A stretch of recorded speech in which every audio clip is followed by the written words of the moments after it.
മാങ്കുത്ത് സ്കൂളിൽ നിന്നുള്ള കാഴ്ചകളാണ് കാണുന്നത്. അവിടെ അത്യാവശ്യം നല്ലൊരു തിരക്ക്.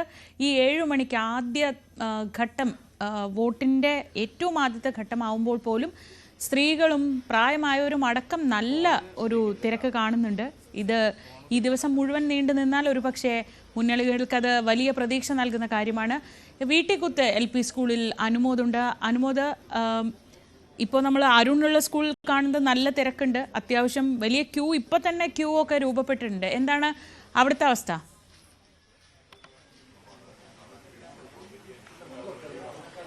ശ്രീജ, വീട്ടിക്കുത്ത് സ്കൂളിലും സമാനമായ കാഴ്ച തന്നെയാണ് നമ്മൾ കാണുന്നത്. രാവിലെ 7 മണിക്ക് മുമ്പ് തന്നെ ഇവിടേക്ക് വോട്ടർമാരൊക്കെ എത്തി കാത്തു നിൽക്കുന്ന ഒരു കാഴ്ച നമ്മൾ നേരത്തെ കണ്ടിരുന്നു. ഇപ്പോൾ ഇതാ ഇവിടെ വരി നീണ്ടുകൊണ്ടിരിക്കുകയാണ്. രാവിലെ തന്നെ അവരുടെ സമ്മതിദാനാവകാശം വിനിയോഗിച്ച് ജനാധിപത്യത്തിൽ അവരെ അടയാളപ്പെടുത്തുവാൻ അവരൊക്കെ നേരത്തെ തന്നെ ഈ മഞ്ഞും മഴയും തണുപ്പും ഒക്കെ അവഗണിച്ച് ഇവിടെ എത്തിച്ചേരുന്നു എന്നുള്ളത് രാഷ്ട്രീയ മുന്നണികളെ സംബന്ധിച്ച് വലിയ ആശ്വാസം നൽകുന്ന ഒരു കാഴ്ച തന്നെയാണ്. നേരത്തെ തന്നെ ഈ പോളിംഗ് ശതമാനം കുറയുമോ എന്നുള്ളൊരു ആശങ്ക നിലനിൽക്കുന്ന ഒരു സാഹചര്യത്തിൽ കൂടിയാണ് രാവിലെ ഇത്രയും തിരക്ക് നമുക്ക് പോളിംഗ് ബൂത്തുകളിൽ സ്റ്റേഷനിൽ കാണാൻ കഴിയുന്നത് എന്നുള്ളതാണ് പ്രധാനപ്പെട്ട ഒരു കാര്യം. നമ്മൾ നിൽക്കുന്നത് വീട്ടുകുത്തിലെ 184 നമ്പർ ബൂത്തിലാണ്. അരുൺ ഷൗക്കത്ത് ഇവിടേക്കാണ് വോട്ട് ചെയ്യാൻ അദ്ദേഹം എത്തിച്ചേരുക. അദ്ദേഹം ഇതുവരെ പുറപ്പെട്ടിട്ടില്ല എന്നാണ് അറിയാൻ കഴിയുന്നത്. പക്ഷേ ഇവിടെ 4 ബൂത്തുകൾ വേറെയുമുണ്ട് ഈ സ്കൂളിൽ. അവിടെയൊക്കെ തന്നെ നേരത്തെ നമ്മൾ കണ്ടതുപോലെ നല്ല തിരക്ക് അനുഭവപ്പെടുന്നു. ഇത് ഒരു നിലമ്പൂരിൻ്റെ ഒരു പൊതു സ്വഭാവമായിട്ട് എടുത്തു കഴിഞ്ഞാൽ നിലമ്പൂരിൽ നല്ല പോളിംഗ് ഈ ദിവസം ഉണ്ടാകുമെന്ന് തന്നെ വേണം കണക്കാക്കുവാൻ. കാരണം ഒരു ഉപതെരഞ്ഞെടുപ്പാണ്, കേവലം 11 മാസം മാത്രം കാലാവധിയുള്ള ഒരു നിയമസഭയിലേക്കാണ് എന്നുള്ള കാര്യങ്ങളൊന്നുമല്ല. ഇത് ജനങ്ങളെ സംബന്ധിച്ച് അവരുടെ സമ്മതിദാനാവകാശം വിനിയോഗിക്കാൻ ലഭിക്കുന്ന അവസരം അത് ഫലപ്രദമായിട്ട് തന്നെ ആദ്യ മണിക്കൂറുകളിൽ വിനിയോഗിക്കുക എന്നുള്ളതാണ് നമ്മൾ കാണുന്നത്. ഇപ്പോൾ കാണാം വോട്ട് ചെയ്ത് പുറത്തിറങ്ങുന്ന പ്രായമായവരൊക്കെ അതിരാവിലെ തന്നെ ഇവിടേക്ക് എത്തിച്ചേരുന്നത്. അമ്മ വോട്ട് ചെയ്തല്ലോ അല്ലേ? എല്ലാ തെരഞ്ഞെടുപ്പിലും ആദ്യം തന്നെ മണിക്കൂറിൽ വരാറുണ്ടോ? കുറച്ച് നേരത്തെ വരും. തിരക്ക് കൂടും, നിൽക്കാൻ കഴിയില്ല, അതുകൊണ്ട് നേരത്തെ രാവിലെ വരും. ബുദ്ധിമുട്ടൊന്നും ഉണ്ടായില്ലല്ലോ? ഇല്ല. എല്ലാവർക്കും ഈ മഴയൊക്കെ ആകുമ്പോഴേ രാവിലെ നീച്ചു വരുമെന്നുള്ള പേടിയായിരുന്നു. ഇല്ല ഇല്ല, ഞാൻ നേരത്തെ നീക്കുക പതിവാ.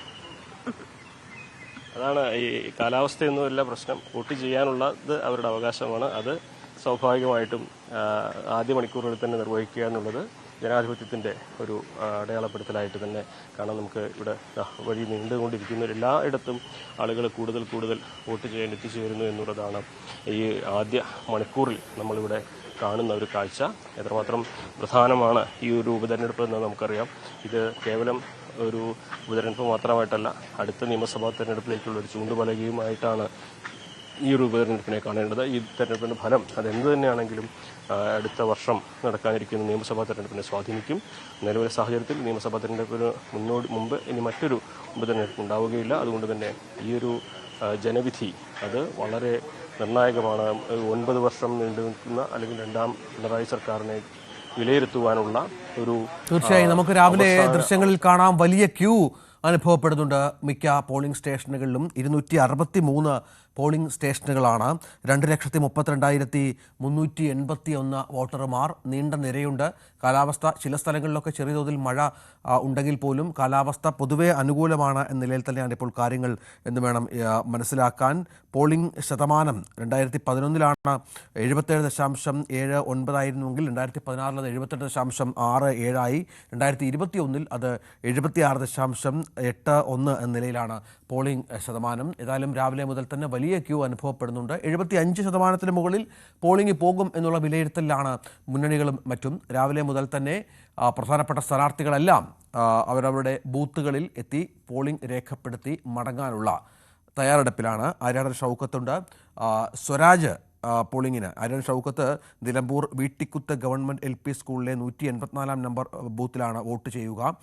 ഷൗക്കത്ത് ആകട്ടെ സ്വരാജ് ആകട്ടെ തൊട്ടടുത്ത് നമുക്ക് ദൃശ്യങ്ങളിൽ കാണുന്നത് പോലെ തന്നെ government lower primary school Mankuth polling ബൂത്തിൽ വോട്ട് ചെയ്യാനായി എത്തിയിട്ടുണ്ട്.